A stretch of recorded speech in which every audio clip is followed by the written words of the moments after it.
that the views and opinions expressed on this show are those of the host and guests and not necessarily the opinions of the owners of Global Communications Network and the operators of this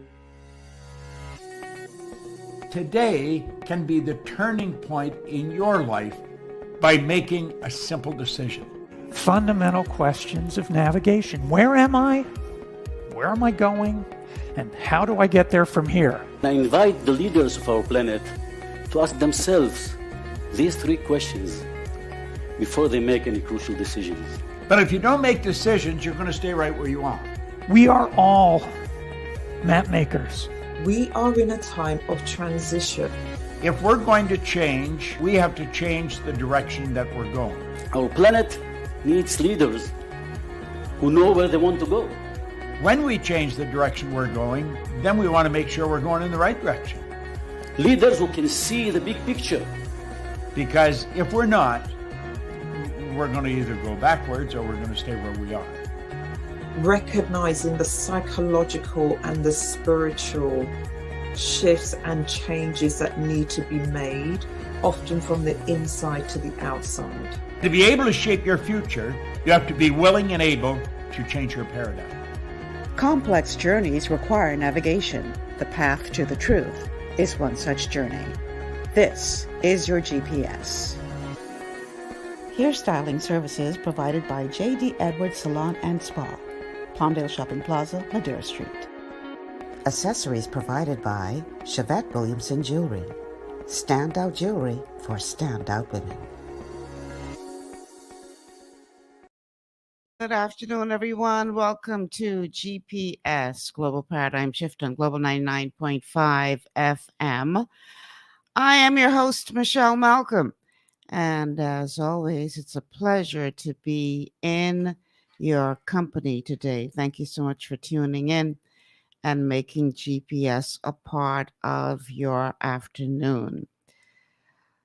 So just sending a message to my guest, asking them, where are you? He sent me a message saying he was en route. That was more than 20 minutes ago.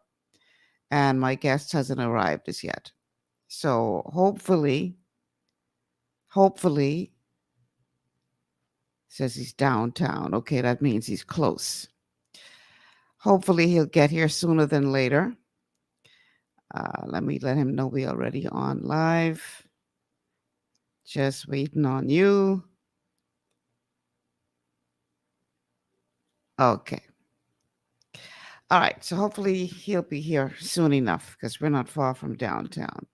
So I promised you guys yesterday that today's guest was going to be someone who is always bringing fire every time he comes. And I said that was a hint. So one of my friends reached out to me last night after watching the show. And she said, I heard your comment at the end about the fire. I said, yeah. She said, is your guest tomorrow Benjamin Smith?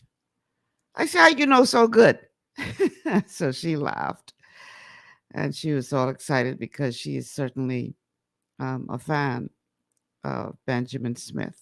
As we wait for him to arrive, for those of you who don't know, Benjamin Smith is the pastor of the Embassy International, and he's been on the show quite a few times.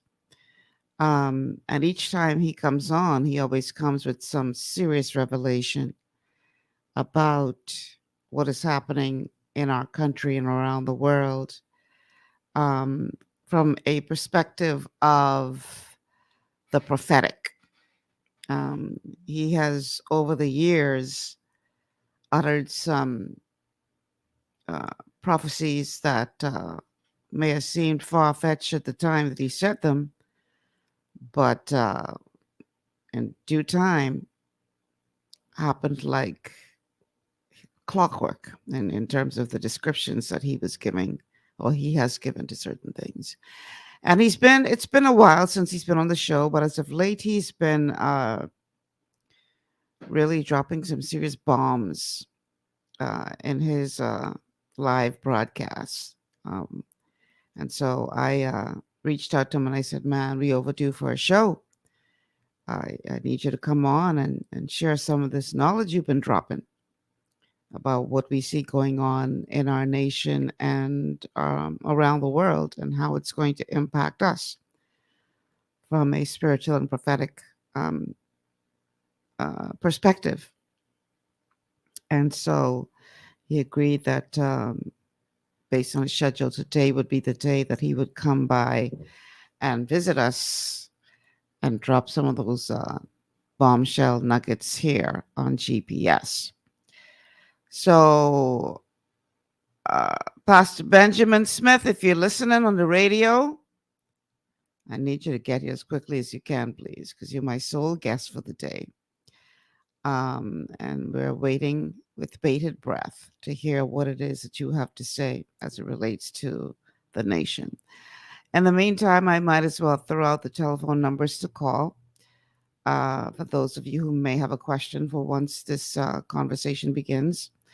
The telephone numbers are 326-0271, 326-0271, 326-0272, 326-0272, and the WhatsApp line for text messages only.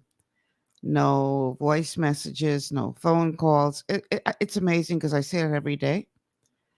And just about every day we get somebody trying to call or sending voice messages on the text line. That is not going to cut it because we can't play your voice notes on that line on air. And furthermore, I can't listen to your voice note while I'm hosting the show on air. So it's pointless to send a voice note to our text line. But if you so choose to text us, or should I say use WhatsApp to reach us, again, that number is 801-0271, 801-0271. Those are the numbers to contact us. I think what I may have to do is have my producer call him on the phone so we can at least get him on the phone while we're waiting for him to arrive at the studio. As opposed to me sitting here trying to stretch. That might be a wise thing to do.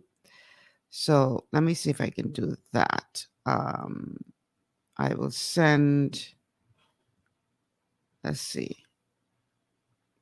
I will send his contacts to my producer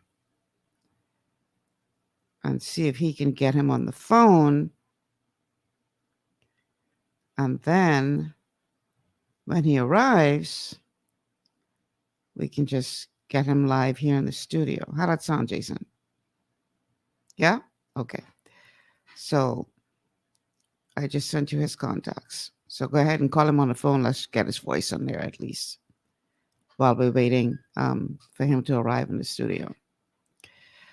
All right. So I know that it will be worth the wait because I know that he's going to come with some serious knowledge. So let's see, like I said, if we can get him on the phone while we wait for him to arrive here at the studio. Because I'm anxious to hear what he has to say. Is he answering? All right. Okay, we almost got him. Hopefully we'll be able to connect with him momentarily, folks. So again, for those of you tuning in late, my guest today is going to be from the Embassy International, Apostle Benjamin Smith.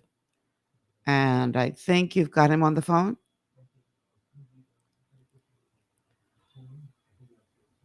Jason, talk to me.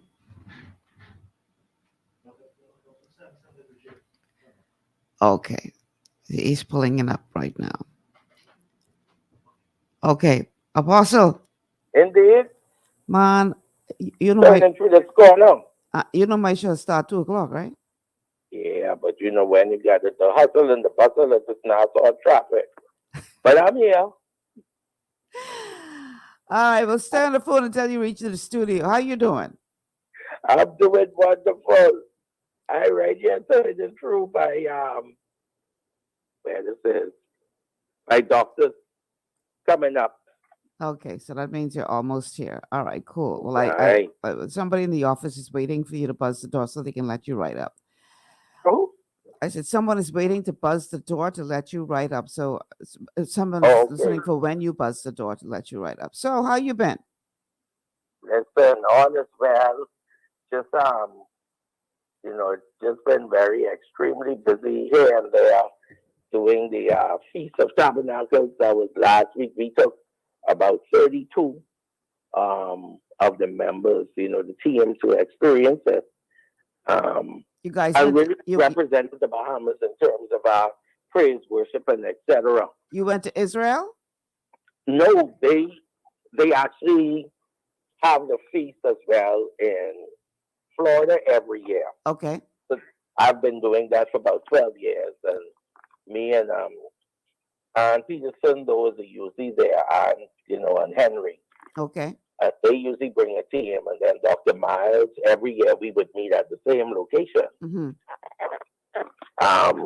But I'm one of the featured guests in terms of speaking, giving the insight on the Jewish New Year, what is ahead, what is about to take place. So it's amazing. Like I said, even with the show, Yeah. it's amazing the seasons and the times we're in and how it all lines up. Yeah. How it all lines up. But I think I'll just give you this before I get there. I'm almost there. Mm-hmm. Price control. I gave the prophet Sunday that the Lord was going to deal with price control, Mm-hmm. and there was going to be favor with the grocers and the rest. Favor with the grocers? In their favor, basically vindication. Okay. Because I saw proposals on the table, and I even saw an impending strike if their demands were not met in terms of the price. I turn it right now through Victoria. Wow. Mm-hmm.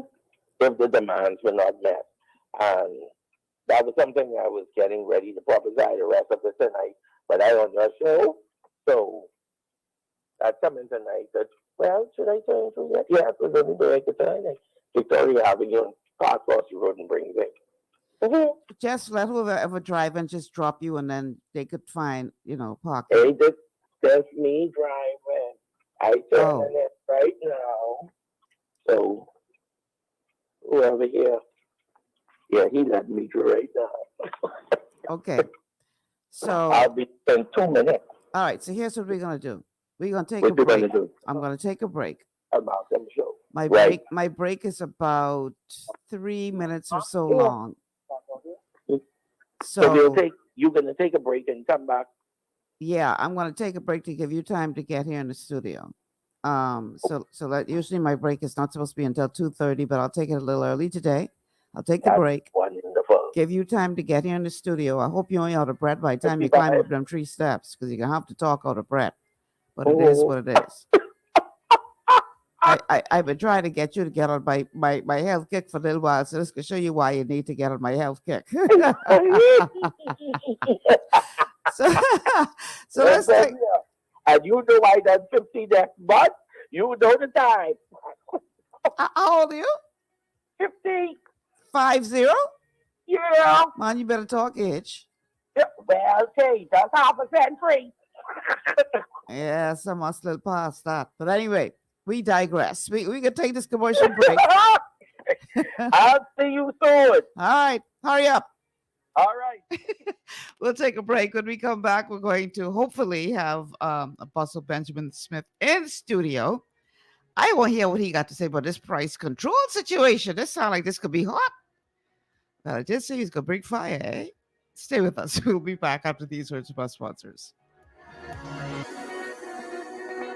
Understanding your microbiome, also known as your gut ecosystem, can change everything you thought you knew about nutrition, digestion, immunity, and metabolism.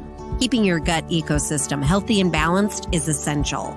Ultimate Microbiome by Longevity was specifically formulated to optimize this ecosystem. It provides the advanced support your gut needs through prebiotic, probiotic, and postbiotic supplementation. Our unique blend of probiotics includes Lactobacillus and Plantarum, healthy bacteria that can help prevent harmful bacteria from taking over your gut. Increasing your gut's population of beneficial bacteria creates a more balanced gut microbiome, which has been shown to aid in weight loss, skin health, sleep, mood, and may even help with seasonal allergies. Ultimate Microbiome also promotes the production of postbiotics. Postbiotics are key to help regulate your gastrointestinal health. To enhance digestion, Digizyme Multi-Enzyme Complex, a blend of 5 specific enzymes, has been added to Ultimate Microbiome. It can help break down food so your body can better absorb nutrients. Plus, we've added our proprietary I-26 Hyperimmune Egg Powder to aid in the elimination of disease-causing gut bacteria and help your body balance its immune response. Ultimate Microbiome, the scientific, proprietary, and holistic approach to gut health that helps optimize your body's entire gut ecosystem. To learn more, contact your Longevity associate. Welcome to Sunshine Auto, the hardest place on the planet for rims, paints, and tires. We are your auto superstore for rims, Lexani, Azaras, Trueform, Western, Lux, Fuel, Tracklight, Tough, Rough Racing, Velocity, Mud, All-Terrain, and low-profile tires, cars, homes, and commercial window tinting. At Sunshine Auto, we put God first and customer is king. Glasses love. To stay healthy, it's crucial to make sure you get the nutrition you need every day. But it's difficult to get all your recommended vitamins and minerals from food alone. Even in the United States, 94% of people are deficient in at least one nutrient. Beyond Tangy Tangerine 2.0 by Longevity is a simple, convenient, and affordable way to help your body get the essential nutrients it needs. It's an advanced plant-driven multivitamin mineral complex that contains certified organic whole foods, trace minerals, and antioxidants. BTT 2.0 supports your body's natural defense system with a proprietary blend of energy-boosting and body-loving nutrients, plus prebiotics, probiotics, amino acids, and enzymes that support digestion. With an unusually high ORAC score of 8,000, you get even more antioxidants to help combat free radicals that can cause damage to your cells. But to get the most benefit and value from any multivitamin, your body must be able to break down the nutrients so you can fully absorb them. Otherwise, they'll just pass through your system without doing any good. Beyond Tangy Tangerine 2.0 was specially formulated with synergizing cofactors to ensure you get maximum nutrient absorption. Beyond Tangy Tangerine 2.0 is the easiest way to give your body the balance and complete daily vitamin mineral supplement it needs for optimal support of your overall health. To learn more, contact your Longevity associate.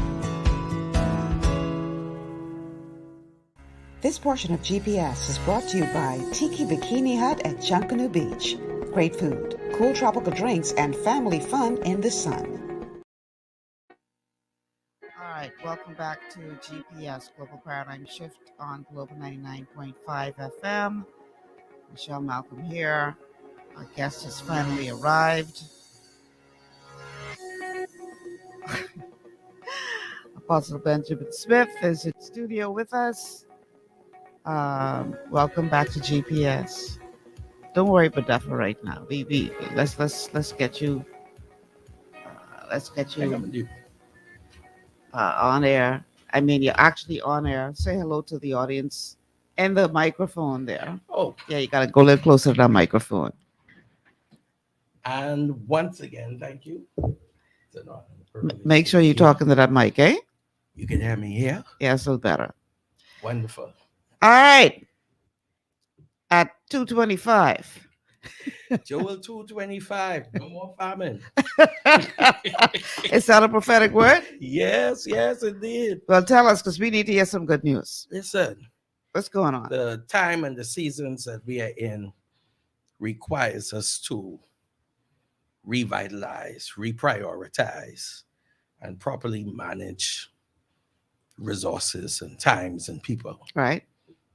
In times of famine and crisis, it causes you to really reevaluate where you are. Mm-hmm.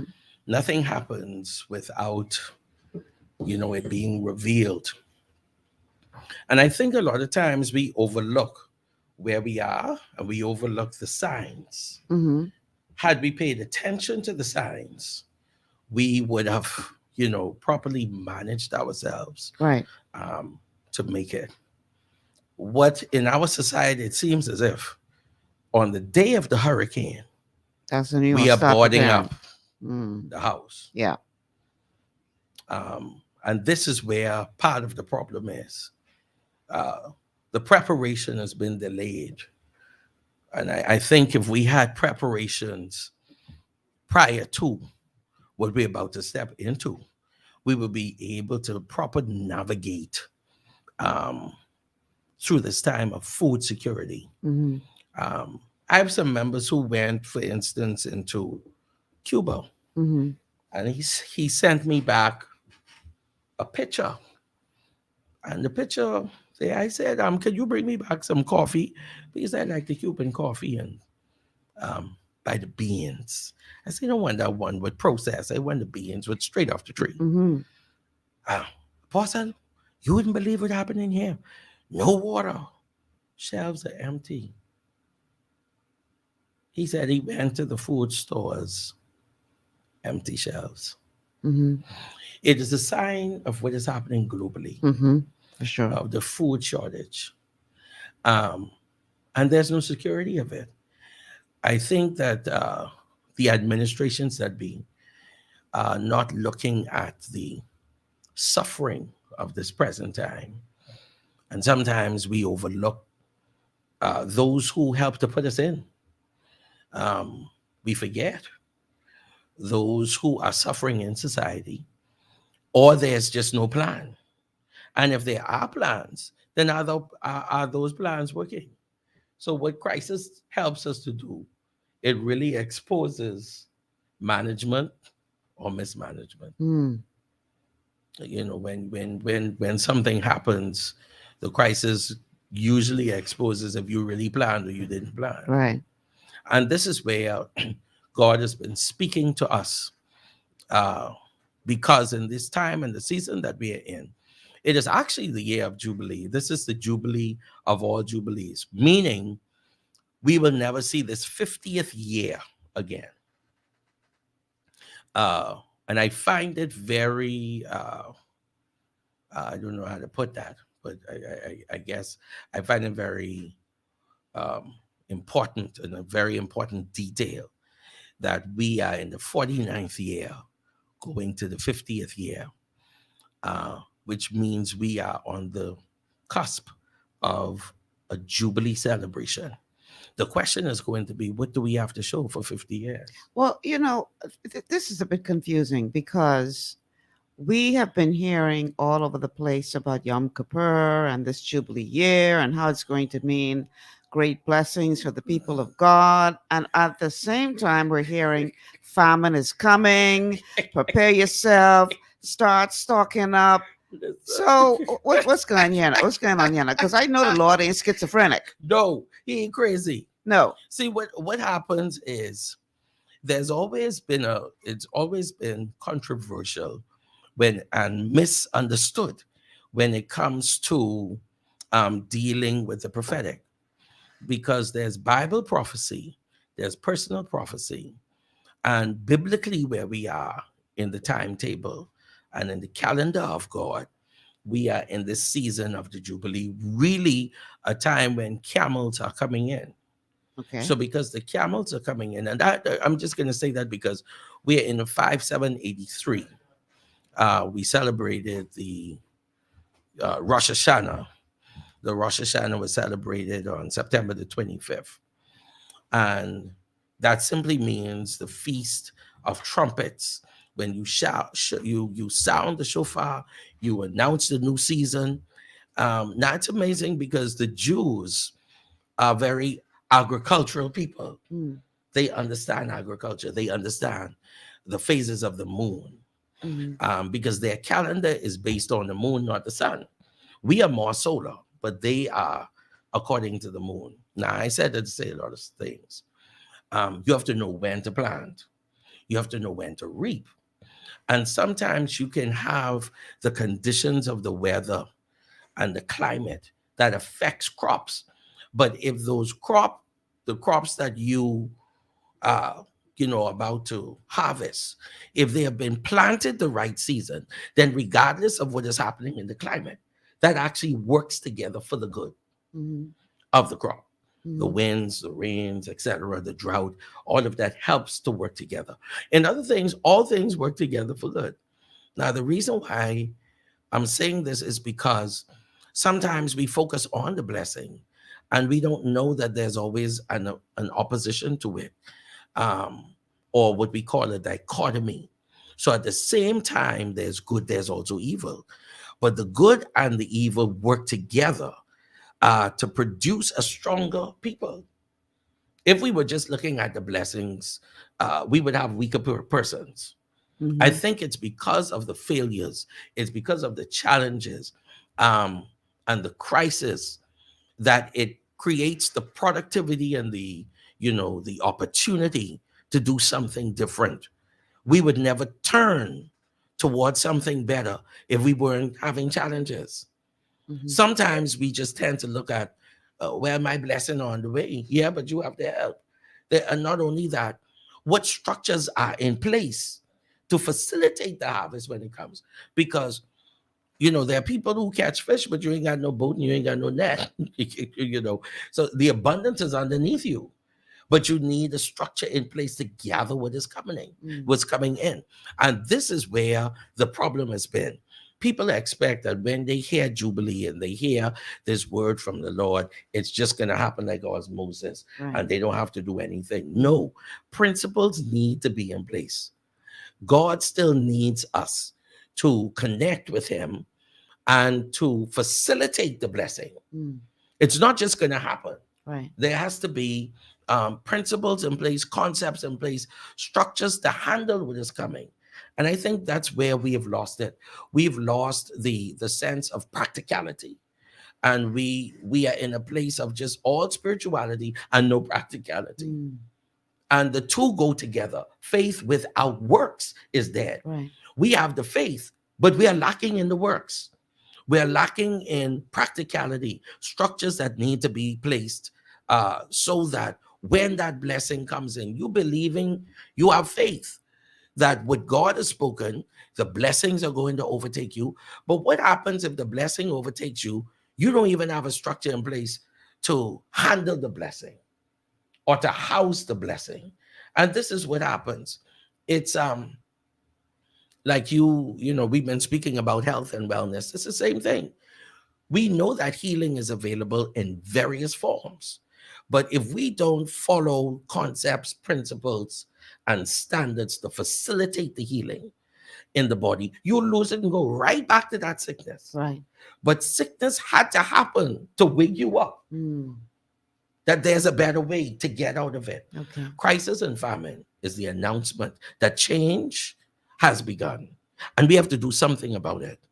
I think people just kind of, we go in through the famine and it just kind of, I don't know. I don't understand our people or the world's people where we relax. We just simply give up in the time of famine. It just, there's no plans, there's no vision. And without vision, people cast off restraints and they begin to perish. I think that's where, the problem has been. So to answer the question, this is a world that is dichotomous. It's a paradox because when you look at the year 2022, so you're still dealing with twos, you're still dealing with something that is paradoxical, dichotomous in nature. You have one and two. When you have the number two is the number of separation, the number of multiplication at the same time, the number of addition, but you also divide by two.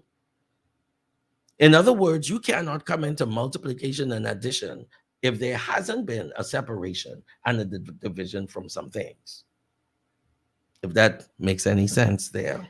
The It two cannot does. become one until there's a place of compromise then. Right. So either we're going to take the side where we are frightened and afraid during famine, or we embrace what is coming, accept that it is coming, but make the provisions so that you're not overtaken by it. And that's why I said we have to know how to manage it. How do we manage it? Take the approach of a Joseph, in other words. Yeah.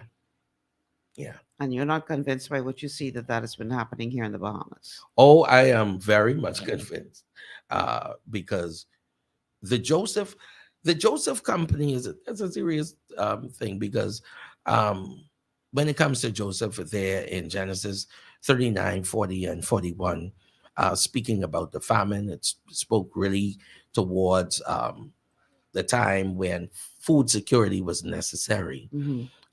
Pharaoh's dream was about the lean cows and about the so now you're talking about cattle, and then about the corn, and he also spoke about that in his dream, but he needed someone to interpret the dream. Sometimes, we are not those who have political positions, governmental positions, or let me just say persons of influence that can influence your community and society. They may be the dreamers, but they're not the interpreter. They're the interpreters of the dream. And sometimes you overlook your interpreter because your interpreter may not have the same status. And this is why Solomon said in Ecclesiastes and also in Proverbs, he said it was the poor man's wisdom that saved the city. Right. But because the man was poor, nobody listened to him. That's where we are. The world is in a time and a season right now. We are in the season of the Pharaoh and the Joseph. We've been there for the last 7 years. Because there's 7 years of leanness and 7 years of fatness. What have we done during the time when everything was working together for our good?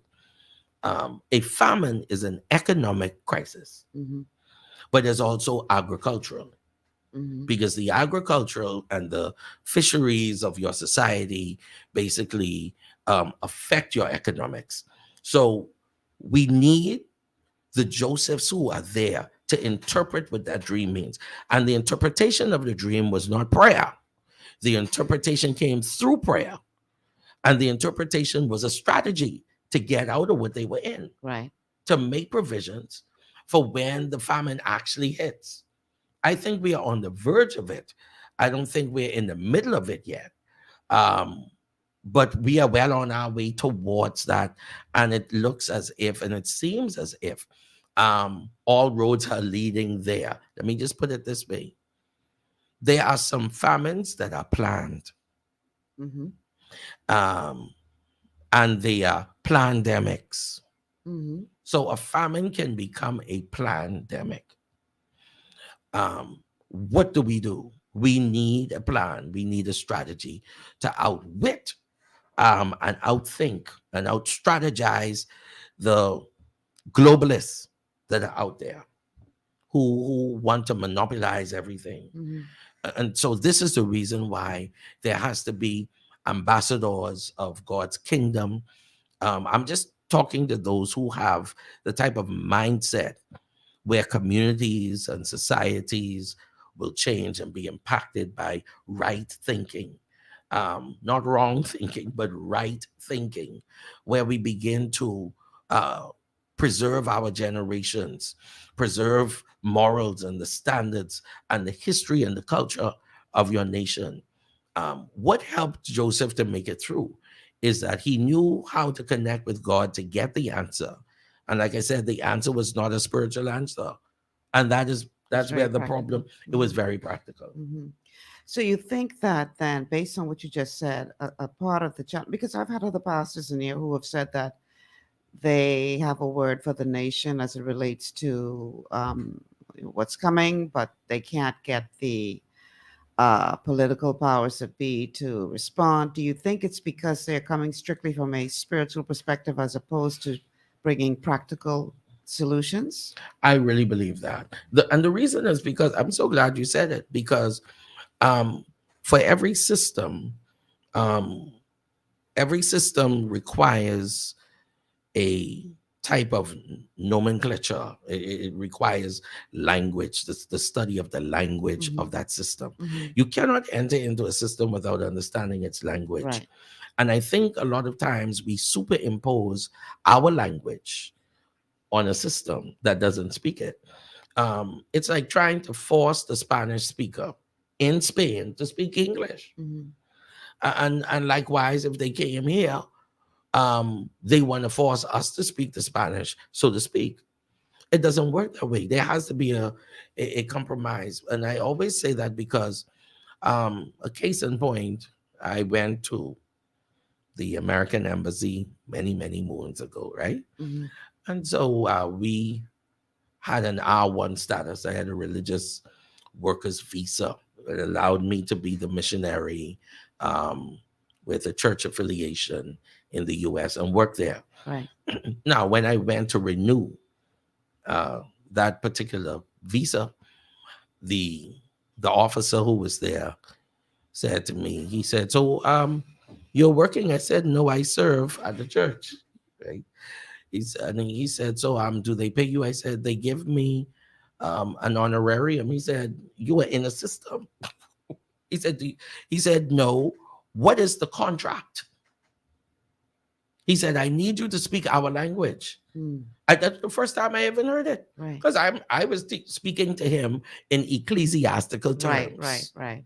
And the man was saying, "No, you're on a job which requires the W-2 form. It requires, if you're subcontracted by a 1099, we need to know what is the business structure of where you're going." Exactly. I said, "What?" I said, "Well, they only tell me, I would serve at the church and they give you a little stipend." He said, "So?" That means you got a job. Yeah. He said, "You're going to work." Yes. I experienced that when I worked at the resort in Bimini. Every so often they would require us, because our head office was in Florida. And so every so often they would require us to come spend a week in Florida, to get a better understanding of the operations from the headquarters standpoint. And my first time going, they asked the same questions that they asked you. And my response was, "Oh, I'm just going over for meetings." And he was like, "Well, that means that you're working." And I'm like, "But they don't pay me over there. I get paid in the Bahamas." He's like, "That don't matter." So luckily for me, he allowed me through. Right. But he didn't have to. And he explained to me, no, that's a job. And so, yeah, I understand what you're saying. So in other words, when you try to get an audience or a response from the leader of a country, you got to speak the language of the politician. You have to speak the language of the administrator. You can't speak the spiritual language. Well, see, the thing is, here's a case in point. Moses was called the Prince of Egypt, right?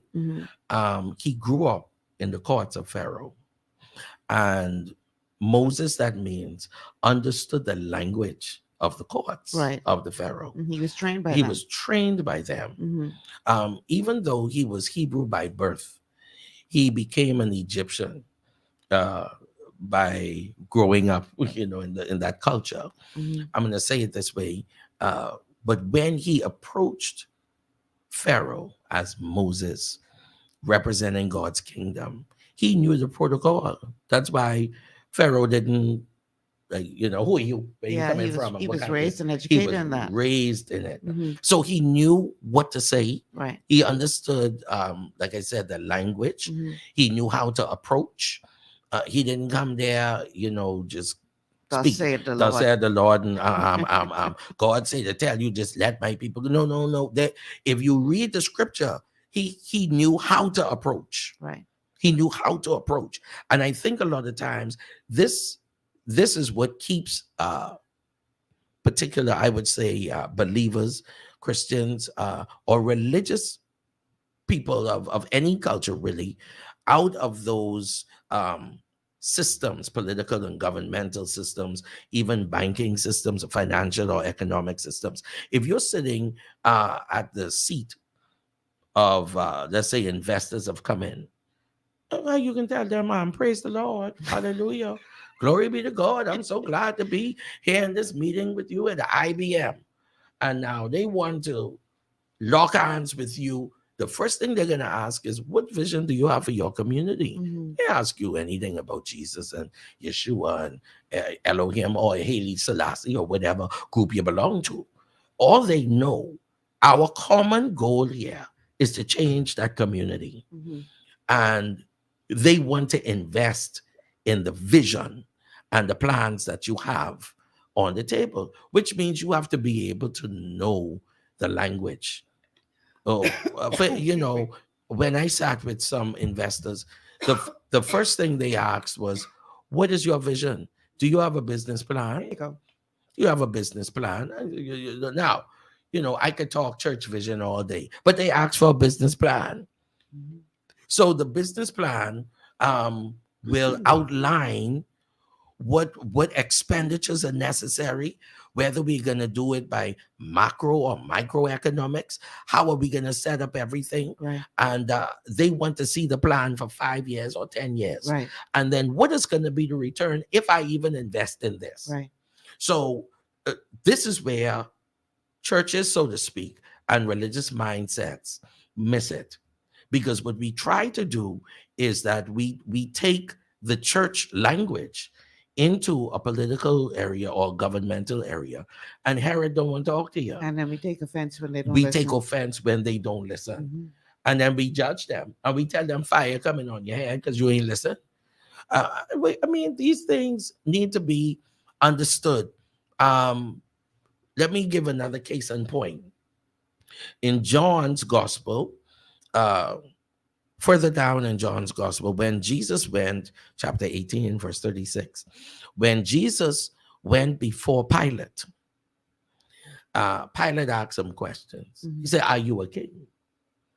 So then Jesus responded, he said, thou sayest, for this reason came I into the world. So then he asked him another question, and Jesus said, my kingdom is not from this world. Right. If my kingdom were of this world, he said, my servants will be fighting for me. But because my kingdom is not of this world, they don't fight. So then now, Pilate, who was representing Julius Caesar at the time, he was a representative. So he was able to understand Jesus because Jesus at that time was speaking governmental language to government. Because Pilate was a part of a kingdom, the Roman Empire. Right. And because he was a representative of the Roman Empire, which is the kingdom is still empire. Whether it's a dynasty, an empire, or a kingdom, it's the same. And this is the reason why he could accept what Jesus was saying, because Jesus was not speaking as a priest. He didn't speak to him as a prophet. He didn't speak to him as archbishop. He didn't speak to him as some guru of a religious group or sect. Right. He simply said about his kingdom. Right. Language that Pilate could understand. That's what kind of gave him access. At the end of the day, if you remember now, Pilate said, I got to hand you over to higher court. Let's see what the king has to say about this. Right. We got to hand you over now to Herod. Towards Caesar. He said, because we have to see what the king is saying. Since you're talking about the king and his kingdom, we got to see what the king is saying. And I'm saying that because a lot of times we are not studying the language. And when I say the language, I'm not talking about, how do I put that? Corrupt language. I'm talking about corruption. And like you have to compromise your belief systems in order to enter the system. You're not compromising principles. Right.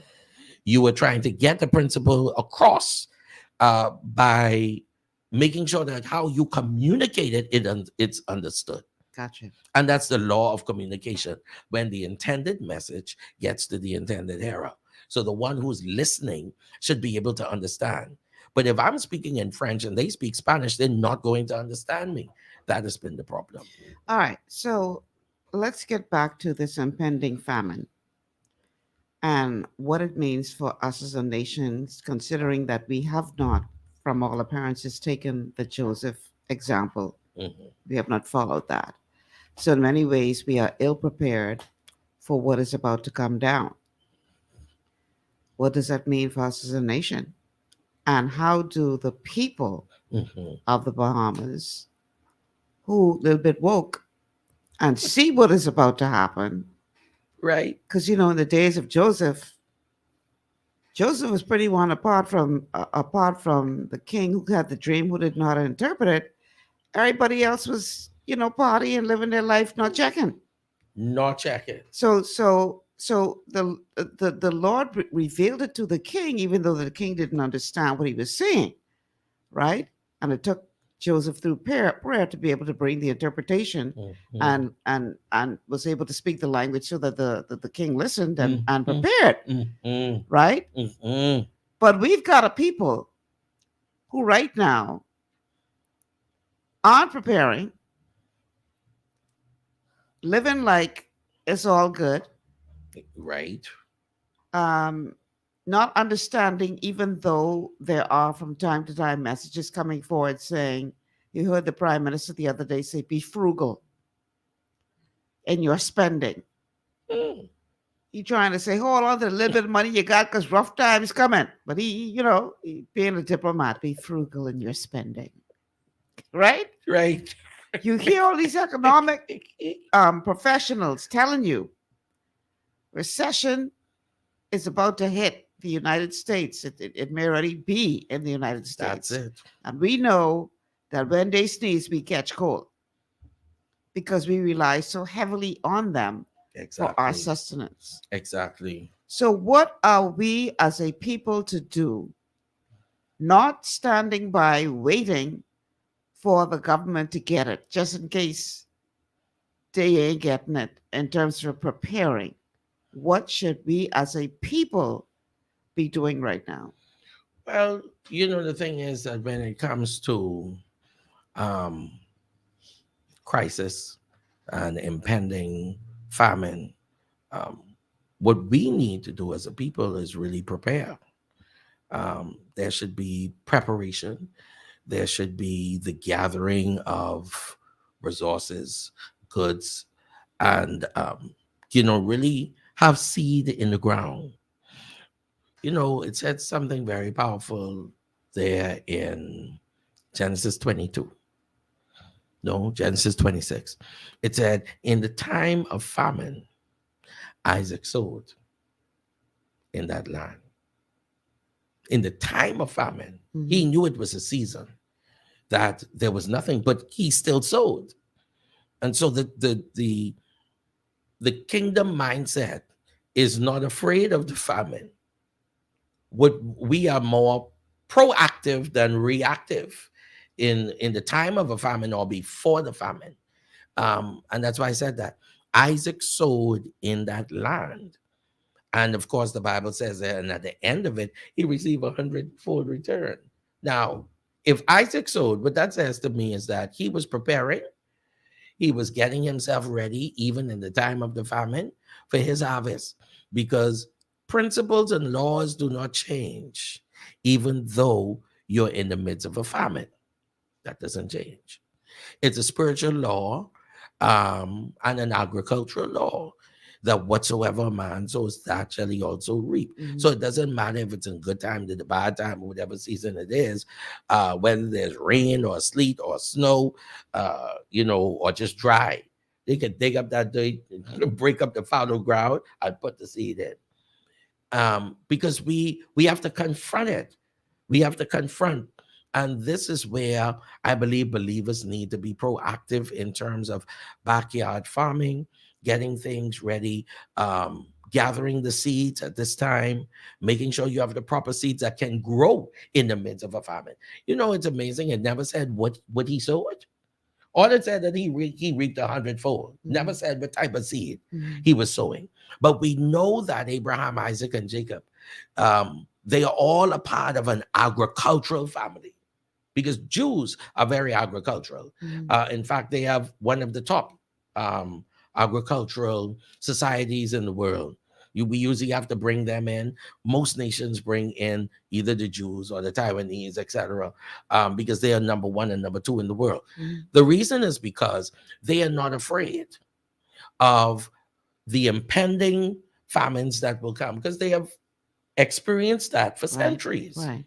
So we have to learn from a former generation. What did they do when inflation came, when there was a Great Depression?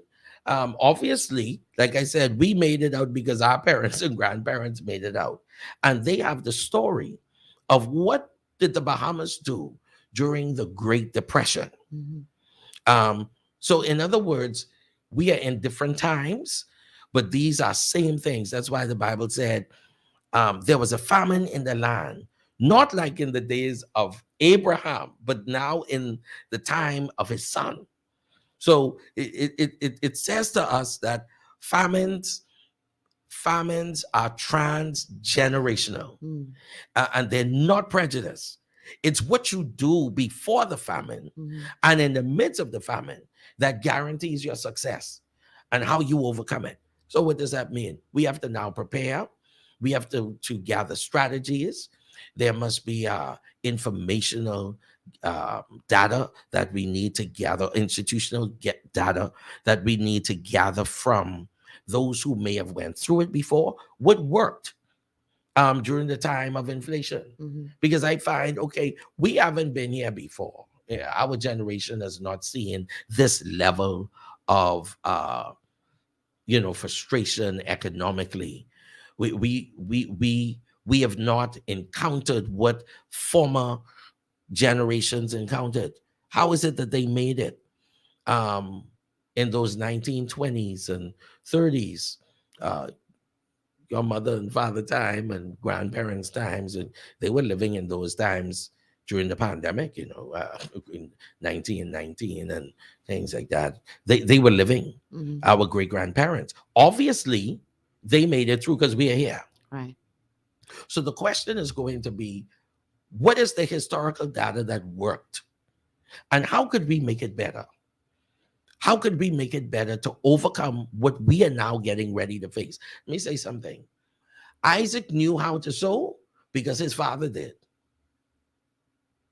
So the principle of work and labor, that moral, those morals were passed down to him, that he knew what to do because there was mentorship on the table. There was someone that went through some things before that was able to say to Isaac, listen, in the time of famine, you can still reap. You can still reap if you sow at this time. So what should we be doing? We should be looking at strategies. We should study the dynamics. I'm going to put it this way, the dynamics of this type of famine that we're going through. We have to get either monies together or prepare for cryptocurrencies or be prepared for cashless societies. We have to understand if we're going to sow into or invest in gold and silver and those things that don't change during a famine. We need to know what to do. These are some of the things I'm looking at. There needs to be strategies and technologies that are in place before this happens. Do we now turn our electricity towards wind electricity, solar electricity, or hydro, dealing with the water? Since we are surrounded by the ocean, why are we not harnessing its energy? And these are things we have to look at. Natural gas. Well, we're not harnessing its energy because a handful of families who are benefiting financially from it being the way it is now would then lose their foothold. They'd be able to take their knee off our necks.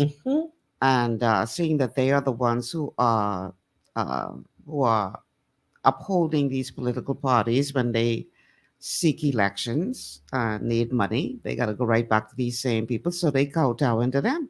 Yeah. Whatever shots they call, that's it. Mhm. So they will continue to keep us in bondage to benefit these handful of families financially when the solutions are right there for everybody to see. You said something. You're very right, because okay, let's go back to the Joseph story and Mhm. scenario. Mm-hmm. Pharaoh owned the land, but what Joseph had is what Pharaoh needed. But it took the butler, the intermediary, the liaison, the one who can open the door, Mm-hmm. to introduce Pharaoh to a Joseph. Now, it's either that your pharaohs will listen to the butlers who are speaking to them on the Joseph behalf, um, to bring a better solution for the entire society, or Pharaoh could just keep his dream and it never become a reality, and he never gets the interpretation of it. But I'm saying that to say, who was controlling the economy at the time? Pharaoh. Mm-hmm. Pharaoh was a slave driver, very stern, monopolized everything. And I'm sure he was connected to family members and friends and the next of it, but his answer was locked up in a prison. And sometimes a Pharaoh is either aware that the Joseph is still in a prison state and doesn't mind if you stay in the in prison state, knowing that you actually have the answer. Sometimes it's also because you have those who compromise and those who are quiet on the deal. And you have the other set, even though he's in prison, so to speak.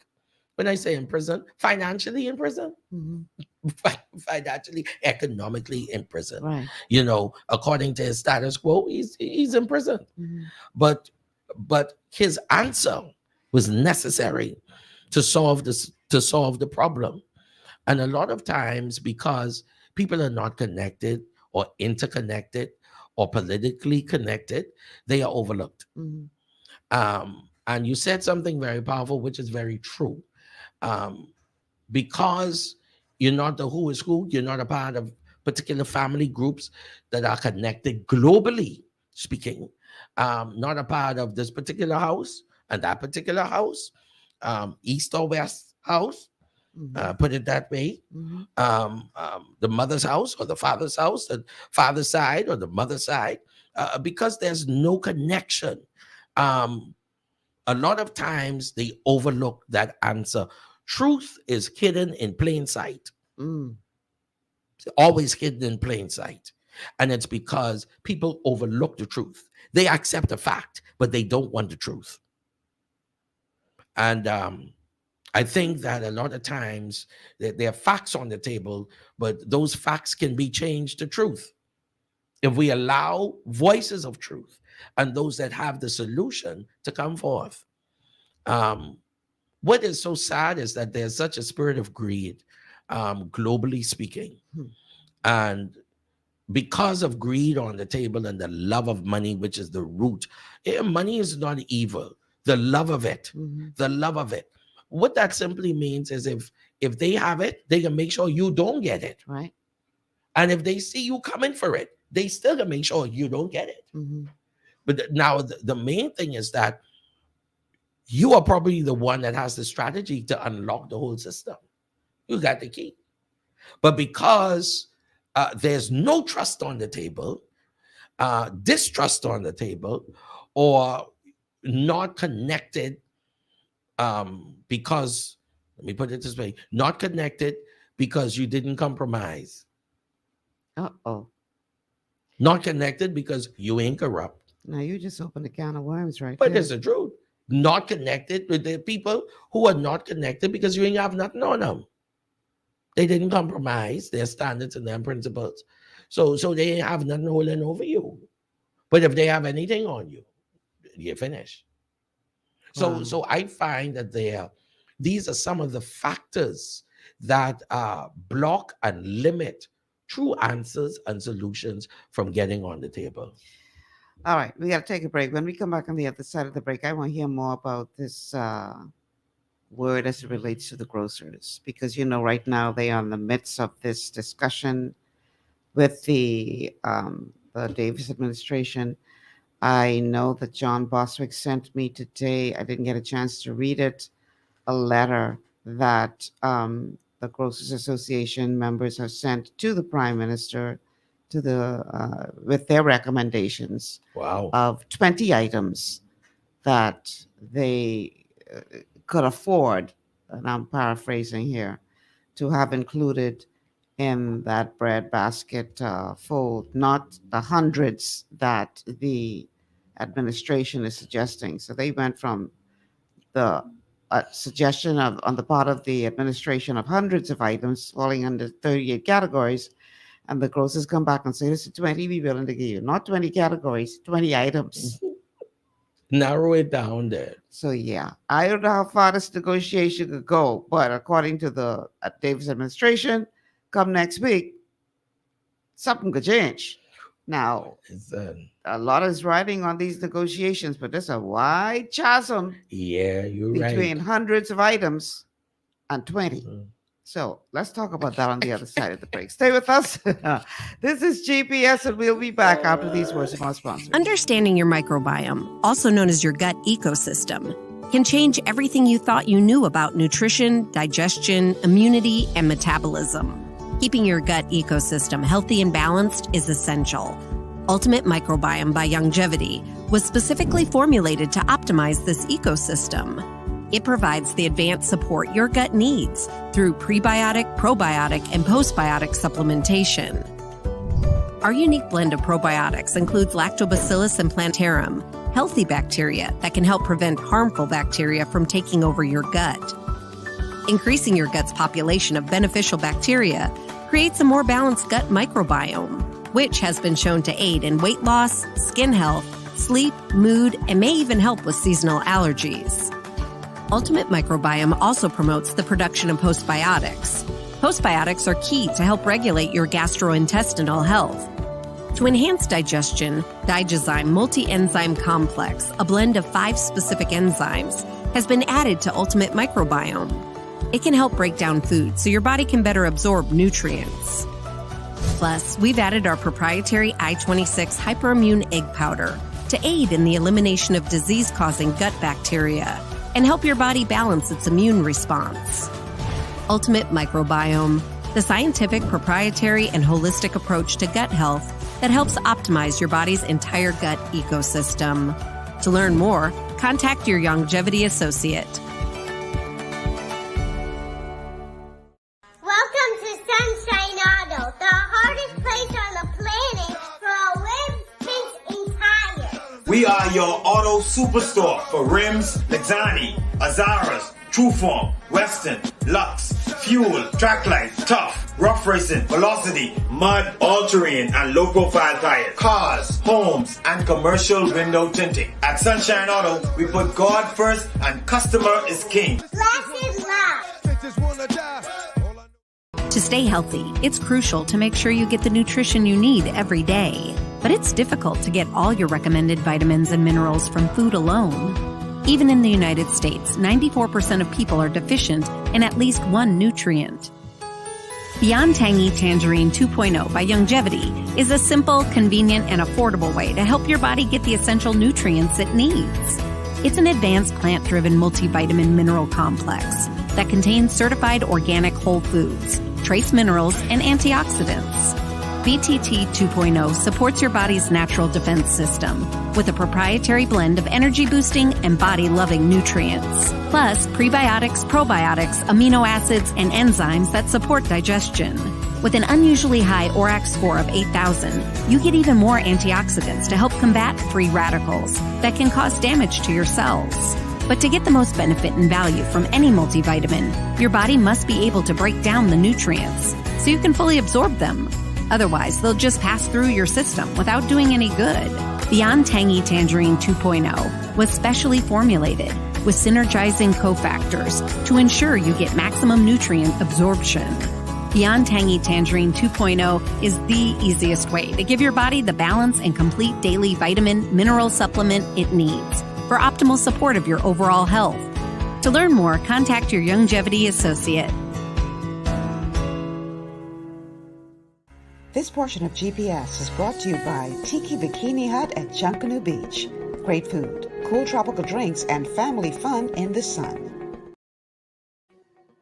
All right, welcome back to GPS Global Paradigm Shift on Global 99.5 FM. Michelle Malcolm in your company. Today, my guest is from the Embassy International, Apostle Benjamin Smith. As you know, he has been a guest on the show in the past and is always known to come and bring a heavy word here and there. And he got one as it relates to this whole conundrum between the Grocers Association and the government over price controls. Now, we would have heard that the Davis administration had said that they were going to include 38 categories of items into the bread basket category, and they would be governed by price controls. And the Retailers Association, the Retail Grocers Association is coming back and saying, you realize there's 38 categories are not 38 items, but 38 categories, which covers hundreds of items in the store. And if we are subjected to price control on all of these items, you are looking at causing some of our businesses to close, some of the businesses of our members to close, particularly the vulnerable smaller operations. And so they have been negotiating with the government saying that these price control measures will go into effect next week, even as negotiations continue.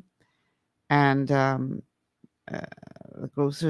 Retail Grocers Association have gone on record saying that they weren't too pleased with what was being proposed to them, and we're going to come with a counter proposal. Well, I received a letter today, a copy of a letter today from John Bostwick, who is the attorney representing the Retail Grocers Association.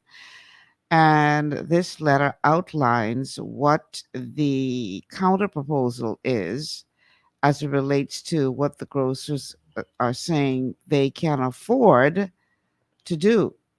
And one of the things that they argue is that if these things are put into place, as you are recommending, these price controls on all of these items in our store, then you're looking for some of the businesses to close down. So here are the items that they are recommending that they can afford to have subject to price controls. Number one, baby cereal. Number two, baby food. Number three, baby formula. Number four, broths, all brands. And let me just keep going. Number five, canned fish. Next, condensed milk, powdered detergent, mustard, soap, soup, fresh milk, peanut butter, ketchup, cream of wheat, eggs, bread, chicken, turkey, potatoes, and yellow onions. Those are the 20 items that the Grocers Association are saying that they could afford to be included in the category that is subject to price controls. Far cry from the hundreds of items, they say, that would have fallen into the 38 categories that were being suggested by the government. So it will be interesting to see what the government does with this counter proposal. We have a call on the line. Caller, welcome to GPS. Ms. Malcolm, I hope you're doing well. Fine, thank you. I was listening to what the apostle said. I didn't get his name, but I know he was going back and forth about Joseph. But I think it has to be applicable to what's happening in 2022. I don't know whether he has an economic plan that he's presenting to the government, But he talked about the system that we have. The system of this world is totally different from God's system. God's economic system, totally different from the system of the world. While it may be true that Moses was trained Egypt, remember now that he had to count all that as dung when he came to the knowledge of God. The whole thing had to change. God had to re-engineer his whole concept about living. When you come to God's way of life, everything changes. Your whole outlook in life will change. And it takes time, of course, for one to change and do better. As it is with God's way of life, you learn as you move. But the two systems are totally against each other. One is headed by the devil, the next one is headed by Jesus Christ. Now, I heard what he said about the 20 items. God was going to reject that right away. There's no doubt about that. All you have to do, I keep saying to people, watch what the government is doing. Listen to the comments made from the Minister for Economic Affairs. The last comments that he made, he said they hope to enforce this thing by November 1st. That's just a couple of days away. I think Friday is the 28th. That's tomorrow. And he said November 1st. So I know right off the top that's going to be rejected. They said 20 items among the hundreds of items that the government is looking at. A lot of people are crying out. Now, they may have some validity because even John Boswick himself has already said publicly, this matter may end up in court. He said it would not be good for them, and it won't be good for the grocers as a whole, because that's going to be a battle. You're going to be fighting in the court. It's going to cost some money. That's unfortunate. Now, I don't understand all the circumstances surrounding what the government is trying to do to the grocers. And they said the time span was very short. I think they said about 2 weeks. And if they have these hundreds of items, as they say, that they have to deal with, it's going to take them some time to deal with it.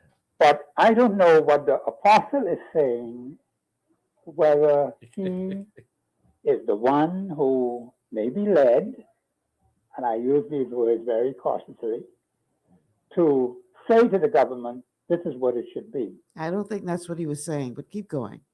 Yeah, but I'm just trying to figure out, because I hear him going back and forth, back and forth, back and forth. But I just wanted to see if he was going to be very specific as to what he himself is presenting to the public or presenting to the government. Because see, you got two groups here. Either you talk to the government of the Bahamas, one, that's one set of people, because you know they hate hard and stubborn. I heard a minister, they went to that church, the minister tell them just go forward. But he didn't tell about their national sins. Is anyone minister telling the government about its national sins that it has committed over the first year? Are we prepared to tell them that? Things that are wrong, that are happening in the country. See, if you don't admit when you're wrong, and no government has ever admitted they're wrong, they never came and say to Bahamian people, we apologize for mistakes we've made. They haven't admitted to any mistakes. We know they're not perfect, but they ain't gonna say they were wrong about anything. But you have hardcore evidence in your face, contradictory statements left, right, and center from ministers in this current administration, where they're falling down over one another. And I haven't heard any minister of the cloth or any minister of the gospel say to these people, y'all need to get your act together. That is language they may not want to hear. And maybe that's why religious leaders may not be willing to say it to them. But God says in Isaiah, they must cry aloud, spare not, lift up your voice like a trumpet. And as long as we're not willing to admit when we are wrong, Ms. Malcolm, we will continue to do what we are doing now. Now, I don't know where this message is. One, for the government. Now, number two, he can go directly to the people, which I believe he will get a different response. Because I think the people are willing to listen and to hear, but they have to be given clear-cut direction as to where they should go. And when I check my Constitution, I always go with the Constitution. No man, woman, or child shall ever be bondsman, one, or slave to anyone, or his labor exploited. We have tremendous exploitation of labor. This came in effect July the 10th, 1973. They still around there doing foolishness. Okay. Or their lives frustrated by deprivation, or the grocers having their lives frustrated by being deprived of anything, or the nation as a whole. These are constitutional issues that need to be dealt with. I'm going to stop right there. Thank you very much, Malcolm. Thanks, Professor Thompson, for calling. Let's give Ambassador Benjamin an opportunity to respond. I'm thankful for his thoughts, Doc's thoughts on these things, because there is a separation between what is state and what is church, especially in our paradigm. And I know that I have been a voice for several years under both administrations to speak what is right or whatever. If they was doing wrong, I told them. I mean, everybody kinds of know that everybody knows that. And we have seen the track record of it. So I don't have a horse in the race. I basically say what the Bible says and what God says about it, and not my personal opinion. And I don't have, so to speak, like I said, proposals and this and that, and economic plans when it comes to the government to tell the government how to run their own country, so to speak. But as a voice of truth, as a voice of reason, this is where I speak truth to power. I'm giving biblical principles of, how do we recognize what times and seasons we are in, and what did they do back then? Because it is two different systems. We're in this world, but while we're in it, we have to operate from the kingdom principles while we are in this world. We cannot be negligent of the world we are in. So that's what I appreciate about Dr. Thompson in that regard, because there is history there. There's an understanding of your constitutional rights. And as a citizen, we ought to know our constitution, know our rights, and how to stand up. With that being said, for instance, I looked at Leviticus chapter 25, verse 14.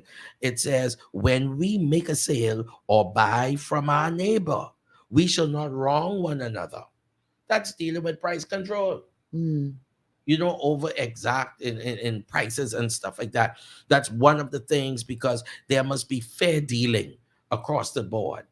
Now, one of the things is I know the Lord spoke to me last week concerning this, about price control and the bread basket items.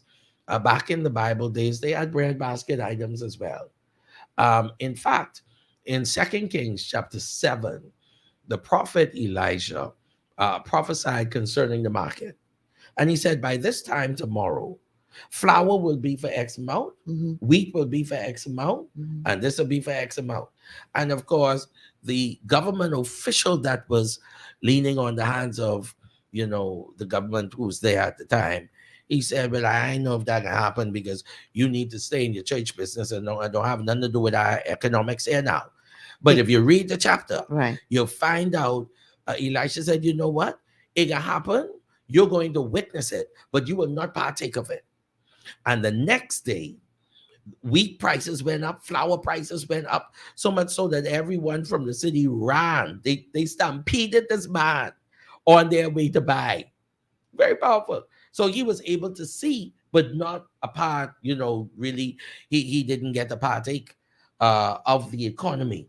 What I'm saying is it was the prophet who spoke to that economy. You mean wheat prices went down? It did go down. Yeah, you said went up.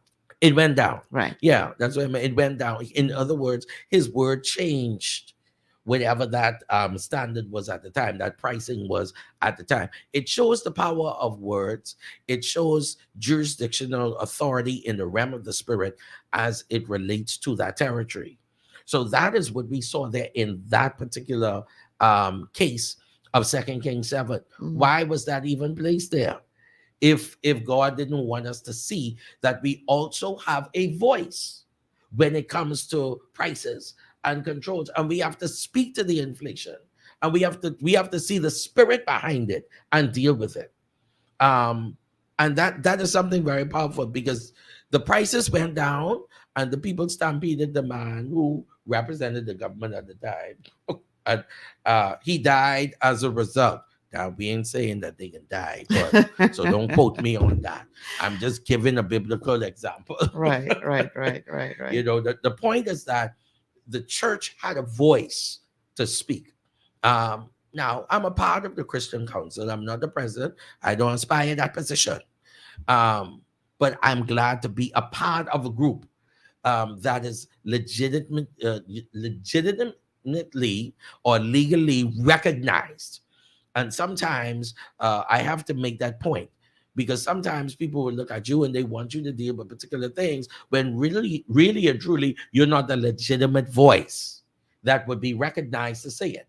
However, I'm a part of the group, and I applaud, and of course, I stand locked in hands to believe God with them and to take the stance of the Christian Council. And I'm saying that because it takes that voice. Sometimes it takes a concerted voice to say something in this regard, because you know what? The community comes to the church, and we have to deal with the community. The grocer comes to the church. And so we have to realize that, just as I read that scripture, you should not add anything more. When it comes to buying and selling, there has to be a fair dealing that will cause customer confidence to be built in that society. And I think at times it's not been fair on bread basket items. And the thing about it is, I don't know, but I mean, I read some things about the price commission, who really wants the full control to be able to say this should be the price and not what the merchant is giving. But the thing about it is that the merchant in that particular area knows what is needed in that area. So this is where the compromise would be. The compromise is what Meat Max can do and John Shea can do. Someone down the road, mom and pop's store may not have the same. Super Value may not have the same. Portion Control may not have the same in terms of prices. There are people who run from one place to the next because of the price control. We know that from the US. When we go to the US, we check what Walmart have, what Sam's Club would have, what BJ's may have, what Costco may have. Why do we go from store to store? Because we're looking for the best price. But if there is someone in place that just gives you this price straight across the board and nobody could reach the price, ain't nobody can do nothing. I mean, I wouldn't go if I know, let's say the price is set $50 for whatever it is, and you set it at 50, well, price commission sets it at $50. But you know, mama, I mean, they can't even make $50 from their pension. There ain't even left. So now what mama gonna do? How is she gonna make it? Right. And I think this is where the compromise is. There are items that more than likely the grocers know what is needed. It may not be hundreds of them, but 20 is a start. 20 is a start. What they're basically saying, and from what I interpreted to be in, is that these are the items that people are constantly coming for and asking for, and we need to control this. And if we can deal with this at this level and be ruler over few, we'll and really be a good steward over those 20, so to speak, then we can be a good steward over 50, a good steward over 100. In other words, meet us at the table of negotiation. So you're saying phase it in as opposed to bring it on brown everything one time. Yeah. And that's been a problem. Where it's Brigham and Brown, everything one time. I think things should be gradually done and not just take me straight there. But you know, Apostle, for the family out there struggling, they can say, we don't have the luxury of you taking your time and doing this because we're just trying to get food on the table. We're trying to keep our families fed. That's it. Well, if a can of tuna, let's say, is, well, back in our days, a can of tuna might have been at least 75 cents, right? Now a can of tuna is about $2 and maybe 75 cents because you have to add all of the VAT onto it. You have to add all this extra onto it. Now, we already budgeted 75 cents 10 years ago, 20 years ago. Now we have to add in more. So what I'm saying is, again, we may not be cognizant of what is happening in society, the pulse in society, especially post-pandemic and still impending pandemics.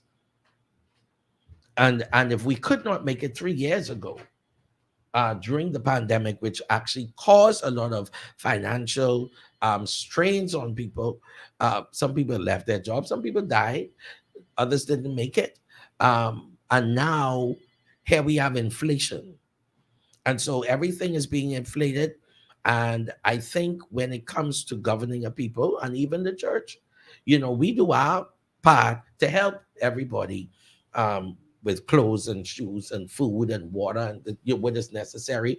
I even give them from our ministry, grocery, the vouchers that they can go and they can get what they need from that particular grocery store just to help that family out. Right. So I do that. And I'm saying that, but suppose I have to buy cases and cases of water and the price is too high. So what happens is then I got to ration things. So you end up at rationing.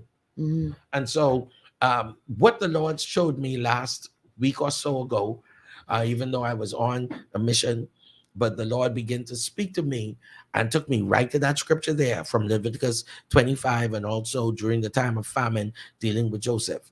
And one of the things that the Lord showed me, and he said there was about to be a strike. I saw a major protest and a strike as it relates to the grocers. I even saw where stores, if there's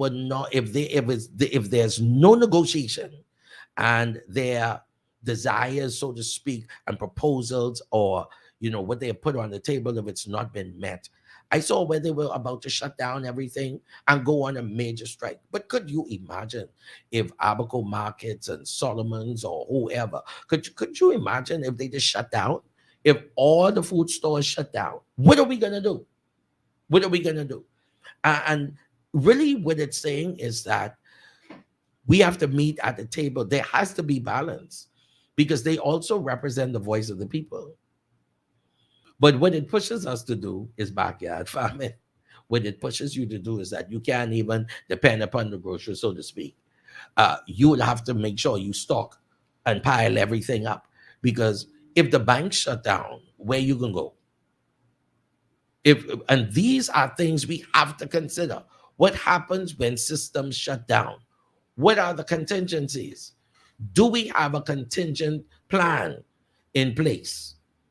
Because we can't depend, so to speak, on the grocer. Because, we have to understand how to be the producers and not just the consumers.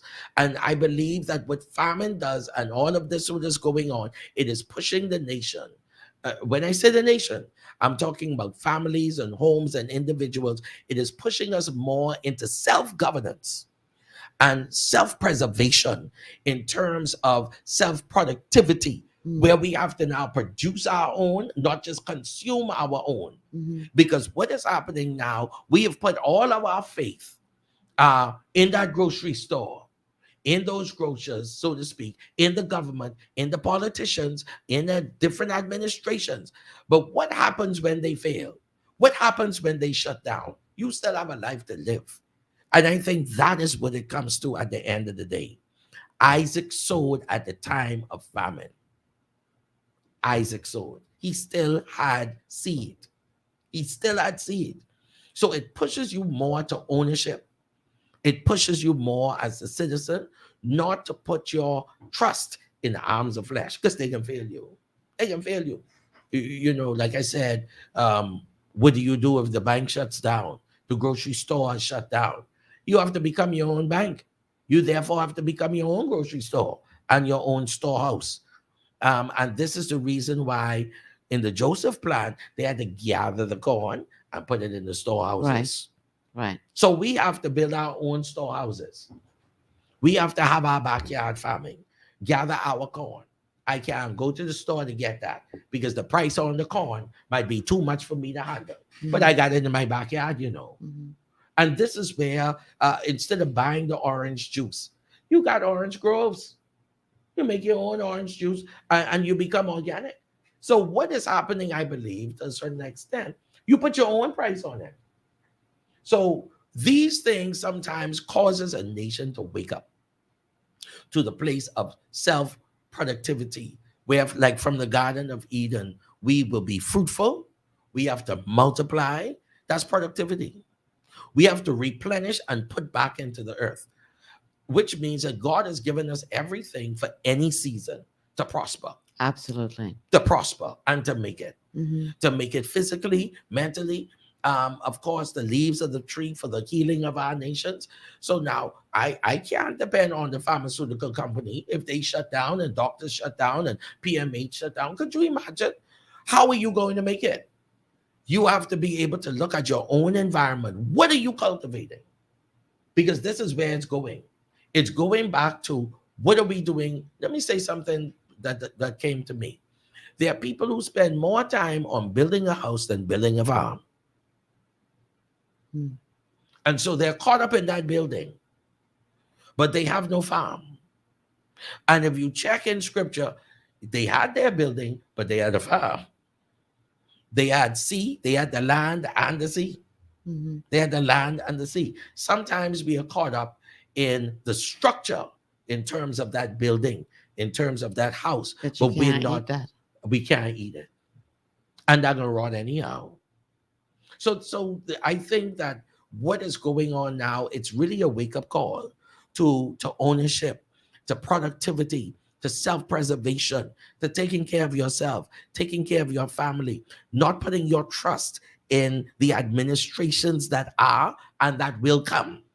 Because at the end of the day, it still ain't the government problem, it's still us. What about self-governance? Have we governed ourselves according to God's standard and his structure and his word? There are principles there and laws that we need to live by. And that's what I've been saying. And I join with you because the paradigm needs to shift. And for it to shift, it requires a change of mentality. And that starts with self. And I think sometimes, Michelle, is that we tend to focus outside than really look on the inside. And what is happening with me? It is also going to show us how to be good stewards over our own money and our own finance. Because if the price does change, can you still pay? If it doesn't change, are you still going to pay? Because at the end of the day, we still have to meet whatever that price would be. And so what I saw was it was almost like they were going to be forced to sign this deal, and the force was going to be because I saw a lot of protesting, voices going to speak. Not only that, but the Spirit of the Lord showed me where there was going to be the strike of sort. I saw them just shutting down. It was almost like saying, listen, we can close down. Since you don't want to listen, we can shut down. I saw where people walked literally off their jobs. Can you imagine? You go into Super Value, you go into Fresh Market, or you go into Solomon's, and they tell you, ain't nobody to work today. Well, I come for some apples. I need some meat. I need some chicken. But we ain't working today. Wow. That is a shocker. And you know why it's a shocker? Because the doctor have to go there. The lawyer goes to the same Everybody's place. impacted. Everybody is impacted. All right, we got to take a quick break. When we come back, we'll continue this conversation with Apostle Benjamin Smith from the Embassy International and hear more of what he believes we are in store for as we head into this time of famine without an apparent plan. And maybe they have one, and Jay just ain't telling us, or maybe they just don't have one. But anyway, we can talk more about that on the other side of the break. Stay with us. This is GPS. Your body's immune system is under constant pressure from things like stress, lack of exercise, and toxins in the environment. It's crucial to be proactive and support your immune system with the nutrients it needs to function effectively. But it's often hard to get these nutrients from food alone. Introducing fast-acting Zinc Plus Immune Support by Longevity. Unlike zinc-only supplements, Zinc Plus Immune Support builds on the proven power of zinc and adds complementary nutrients to give your immune system extra support. Vitamin D helps balance the effects of zinc, while our proprietary blend of natural fruit and root extracts provides the extra help your immune system needs to work against daily stressors. And we've included Longevity's exclusive plant-derived minerals to give your body the minerals it needs, but can't get from food alone. And because Zinc Plus Immune Support is delivered in a great-tasting, sugar-free, berry-flavored lozenge, it encourages quicker absorption of all these nutrients into your body. Zinc Plus Immune Support. Zinc plus the extra support your body needs to promote a healthy immune system. To learn more, contact your Longevity associate. Welcome to Sunshine Auto, the hardest place on the planet for rims, paints, and tires. We are your auto superstore for rims, Lexani, Azaras, Trueform, Western, Lux, Fuel, Tracklight, Tough, Rough Racing, Velocity, Mud, All-Terrain, and low-profile tires. Cars, homes, and commercial window tinting. At Sunshine Auto, we put God first and customer is king. Blasted love. It's gotten harder and harder to get your daily requirement of vital nutrients from food alone. Without additional vitamin and nutrient support, your health and well-being can suffer drastically. That's why Z-Radical was specifically formulated. It combines a blend of antioxidant-rich vitamins, minerals, and botanicals with the protective powers of fucoidan to help fill the gaps from lack of nutrients in your foods.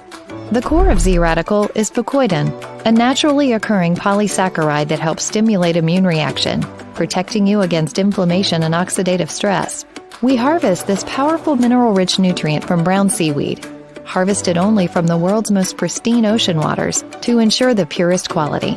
It's then extracted using cold process technology to ensure maximum levels of bioavailability. Then we add essential vitamins that help to protect your cardiovascular and nervous systems and are crucial for optimal immune and neurological function.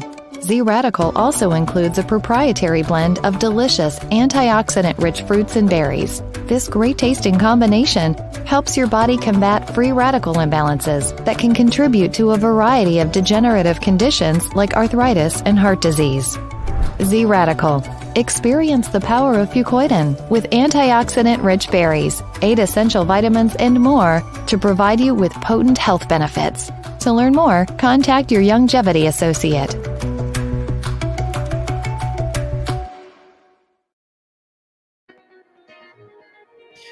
Welcome back to GPS Global Paradigm Shift on Global 99.5 FM. Michelle Malcolm here in your company, along with Apostle Benjamin Smith from the Embassy International. The telephone numbers to call 3260271, 3260271, 3260272, 3260272, and the WhatsApp line for text messages only is 801-0271. 801-0271. You know, early in the show, you talked about practicality.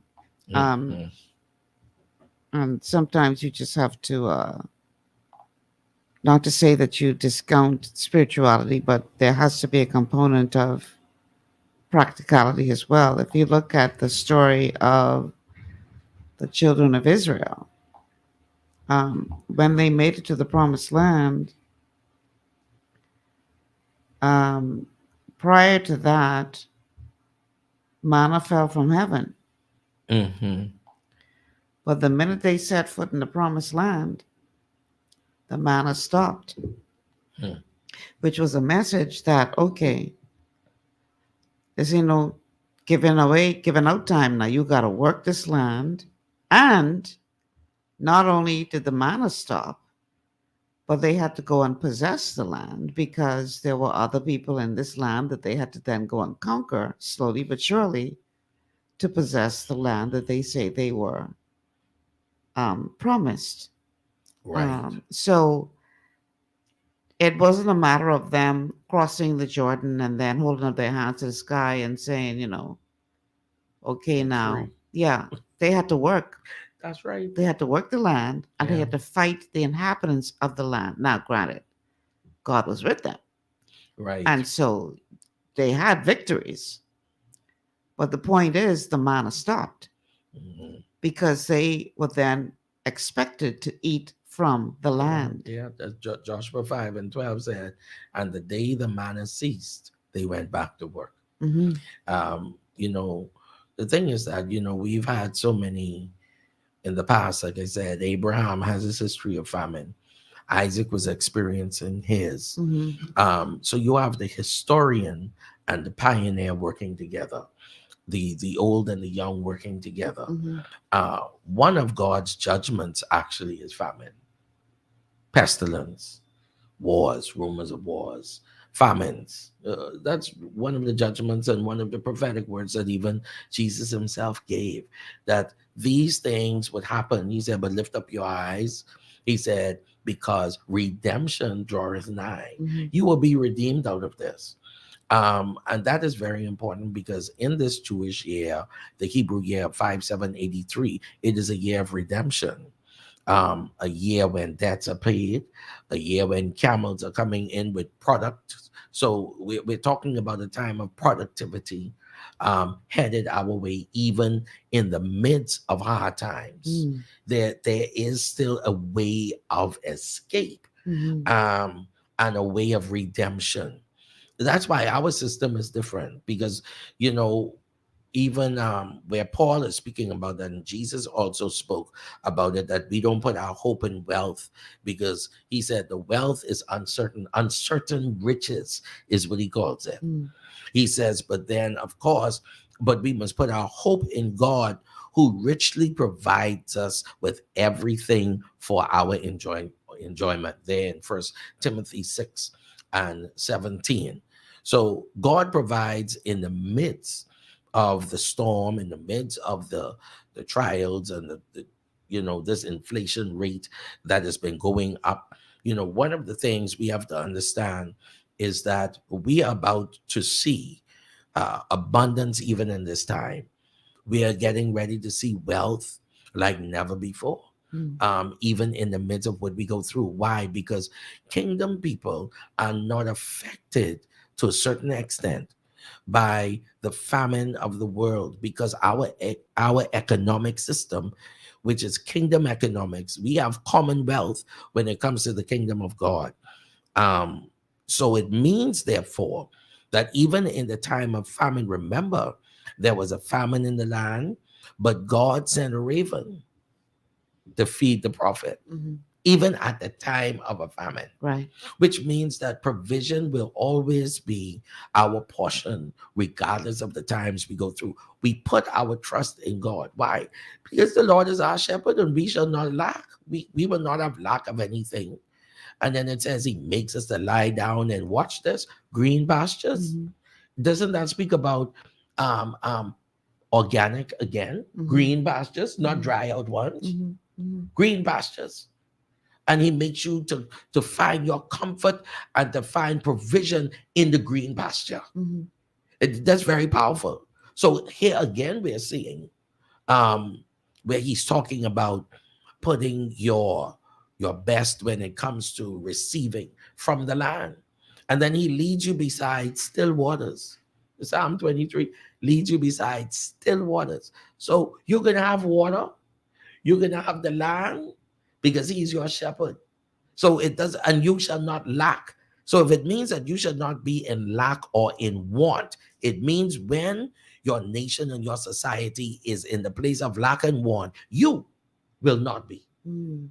If your trust is really in the Lord as your shepherd, Mhm. and he's going to lead you. He's going to lead you in the midst of that place of lack. He's going to lead you into the green pasture because he knows where it's at. Mhm.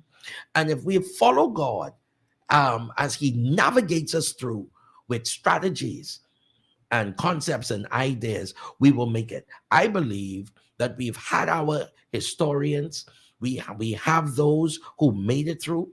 What we need is to find those who will shift the paradigm. who are going to be the trailblazers in this new move. And when I talk about that, pioneers, we need to see. You see, the apostolic, when we talk about apostolic, it's not about church. It's about being sent into a territory to change the territory, to change the demographics of that territory. This is what we are supposed to be, the trailblazers, to show what is the new way in the midst of this. We've been hearing talks of the Great Reset. Yeah. How does that fit into what you just described? Well, you know, the reset, I always say that the reset is for our setup. It is a setup for your comeback. So to be reset means to start again, to start all over again. But somebody is pushing the button of the reset. Absolutely. Now, what does that mean for us as believers or as people? It simply means we are not in control. That's number one. That's what it reveals. It reveals that you ain't in control, you ain't pressing the button. Mm-hmm. So what does that say to me? It's time to take control. It's time to take control. They've been pressing the button for a long time. What does that mean practically? Practically, it means that we have to now have innovative ideas. We are now in a season, we have to become the creators. We have to become the initiators of this new move. And it means that we must have strategies in place. Watch this. Pharaoh could press the button as long as he wanted to, but he still needed a new strategy. Yes. The pioneer at that time that pioneered a new strategy for that nation was in the jail cell, was the Joseph of the day. And so it's going to take those that have the mindset to impact society with new innovative ideas and concepts and business plans and economic plans. And you start with your own. Start with your own community. Start with your own family. Don't wait. Because see, that's the problem. We've been waiting on man's validation when God already gave it. God already, he's already put everything into our hands. He wants to see what are we going to do with that idea. Thank God for the butler who recognized that here's a pioneer. Here's someone with the interpretation of the king's dream that could shift things and change some things for us. Watch this. Jesus himself, when taxes could not be paid, said to Peter, cast your hook into the sea. You want the answer? He said, you'll be right in that fish mouth. Open the fish mouth. Here's fisheries again. Fisheries. He said, the coin you are looking for is trapped within a fish mouth, but I need you to cast your hook into that system. And so this is what I'm finding. There's I'm going to use this word here. It's a renovation or a renaissance of finance and economics as we've known it. Mm-hmm. And God is raising up entrepreneurs and those who are kingdom financiers. There was a tribe called Zebulun. They were only in charge of funding the Torah, funding. They were in charge. They were the business tribe. So even with Israel, 12 tribes, but one tribe was business. Mm. And sometimes we keep looking at what is spiritual. We keep looking at what is just church and not seeing the business of things, which requires your ideas and structures in place that impact a community. At the end of the day, it's going to be about lives. It's going to be about that nation. It's going to be about your family. It's going to be about your community. Those lives that you impact through helping them to change their mindsets, giving them a way and giving them practical solutions. And I said that to say, we're not waiting. If everybody has an acre, use your acre for your backyard farming. If you are by the seaside, instead of trying to sell that off to somebody, save part of your seaside to do your fishing. Because at the end of the day, you're going to need the fish. You're going to need a conch village and a shrimp village and a fish village. You're going to need that. And I'm saying these things because Our forefathers lived in those times of their groves, and you could still go on their farms and you could find everything. And they had the chickens there, they had the goat there. You needed fresh mutton, you got it. You needed goat milk, it was right there. You needed the chicken was right there. The chicken or that hen lays those eggs, you got that in the house. And then they had the corn, and from the corn they got cornmeal, and they got their grits and corn flour.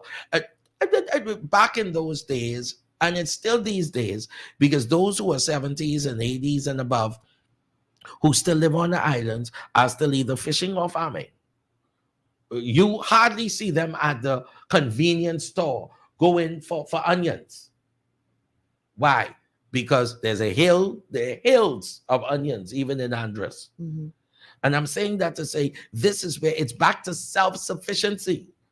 Being those pioneers to change the paradigm, it's going to take where we move away from what is quote unquote conventional. Sometimes you got to move into what is not traditional, and you've got to set a new trend. And so this is what I believe. God is moving people away from what seems to be what is now to what is going to foster newer generations with new ideas, with new concepts. Now, here's part of the problem. The problem sometimes is going to be, how do I get those concepts and ideas on the table?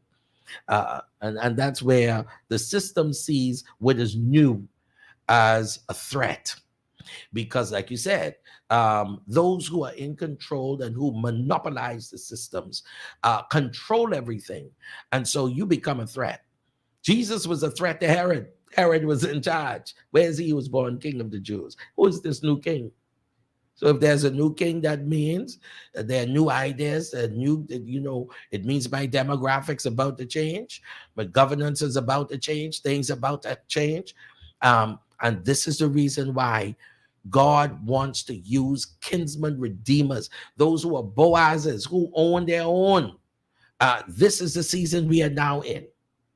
We are now in the season when the Boaz of your time, you will become the Joseph of your family. And when I say the Joseph of your family, I don't mean the black sheep, the one who was rejected, because the one who was rejected became the king.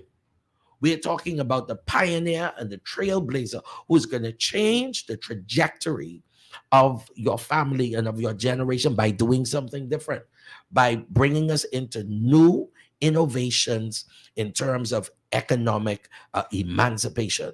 This is where we are headed, and God is waiting for those who have that promised land thinking and strategies. God is waiting for us to actually move towards it and not wait. Well, this is why I suppose it says write the vision and make it plain, because there are, as you call them, Boazes out there who are looking for visions that they can support. And the thing, though, is that we have to understand that you have to be practical. You can't just go to them and say, I have this idea. You have to have that thing written plainly, that they can run with it.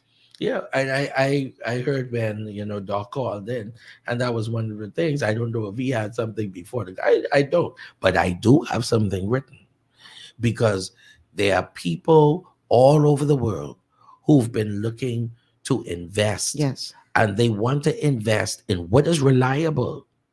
They want to invest in a vision that impacts that village, that community, and that people, and set them free from lack and bondage and poverty as we know it. Mm-hmm. So there has to be a plan in place. And that's what Joseph did. He had a plan. He had a strategy. Apostle, it's always a pleasure. Time is gone. Thank you so much for being here today. I really do appreciate it. I know you always can bring that word, that heavy, heavy word that we can bite on and chew on and marinate and, consider. But time is gone. Thank you so much for being here. Blessings again. All right, tomorrow's an open line show. Be sure to tune in when we will be talking about the week that was. Until then, I'm Michelle Malcolm. Thank you so much for tuning in on this Thursday afternoon. Be safe out there, and I'll see you guys tomorrow. Take care.